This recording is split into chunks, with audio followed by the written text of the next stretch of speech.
अस्सलामुअलैकुम दोस्तों, मैं एक ऐसे बुज़ुर्ग के पास मौजूद हूँ जो सिर्फ़ 2 वक्त की रोटी खाने के लिए लोगों के जानवरों का चारा काटता है।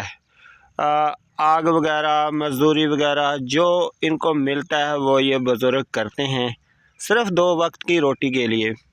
अभी ये काम ही कर रहे थे खेत में, मैं इनके पास आया हूँ। बाबा जी अस्सलाम वालेकुम, की हाल चाल है? ठीक हो? अच्छा, तो ਇਹ ਤੁਸੀਂ ਕੰਮ ਸ਼ਾਮ ਕਰਦੇ ਹੋ ਲੋਕਾਂ ਦੇ ਘਰਾਂ ਦੇ ਵਿੱਚ, ਤੇ ਕਦੋਂ ਦਾ ਸ਼ੁਰੂ ਕੀਤਾ ਹੋਇਆ ਤੁਸੀਂ ਇਹ? 2-3 ਸਾਲ ਹੋ ਗਏ। ਅੱਛਾ, 2-3 ਸਾਲਾਂ ਤੋਂ ਇਹ ਕੰਮ ਕਰਦੇ ਪਏ ਲੋਕਾਂ ਦੀ ਮਜ਼ਦੂਰੀ, ਜਿਹਦੇ ਲੱਭ ਜਾਂਦੀ ਉਹਦੀ ਮਜ਼ਦੂਰੀ ਕਰ ਲੈਂਦੇ ਹੋ ਤੁਸੀਂ। ਤੇ ਔਲਾਦ ਵਗੈਰਾ ਕੋਈ ਨਹੀਂ ਆ ਤੁਹਾਡੇ? ਅੱਛਾ, ਇਹ ਕਿਵੇਂ ਗੁਜ਼ਾਰਾ ਹੁੰਦਾ ਤੁਹਾਡਾ? ਰੋਟੀ ਟੁੱਕਾ ਤੇ ਗੁਜ਼ਾਰਾ ਹੁੰਦਾ। ਅੱਛਾ, ਰੋਟੀ ਪਾਣੀ ਤੇ ਸਿਰਫ ਕੰਮ ਕਰਦੇ ਹੋ ਕਿ 2 ਵਕਤ ਦੀ ਰੋਟੀ ਮਿਲਦੀ ਰਵੇ ਤੇ ਇਹ ਕੰਮ ਸ਼ਾਮ ਕਰਦੇ ਰਹਿੰਦੇ ਹੋ ਤੁਸੀਂ?